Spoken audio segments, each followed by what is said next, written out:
Aujourd'hui, on va parler de train, de vertige et de randonnée. Direction la toute petite commune de Lapleau, à quelques kilomètres d'Égletons, fière de posséder un patrimoine ferroviaire exceptionnel, le viaduc des Rochers Noirs. Regardez cet ouvrage, situé en pleine montagne corrézienne. Un pont métallique suspendu qui enjambe à 92 mètres de hauteur les gorges de la Luzège.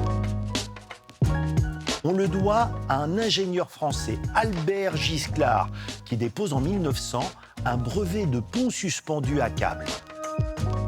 Sur les 41 ponts construits sur ce modèle, il ne reste plus que 5. Le viaduc des Rochers Noirs est le plus grand, le plus majestueux, le plus beau. Mais pourquoi trouve-t-on un viaduc aussi monumental en pleine campagne corrézienne ? Pour avoir la réponse, il faut revenir au début du XXe siècle. Le chemin de fer est alors un outil de développement économique.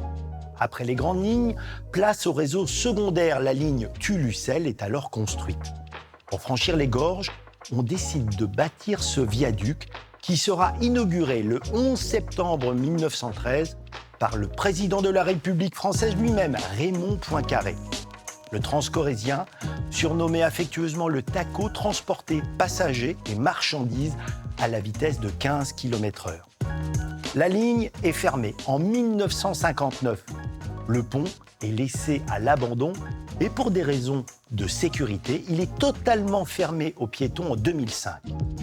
Mais bonne nouvelle, conscient de la richesse patrimoniale de ce pont incroyable, le département a lancé sa réhabilitation.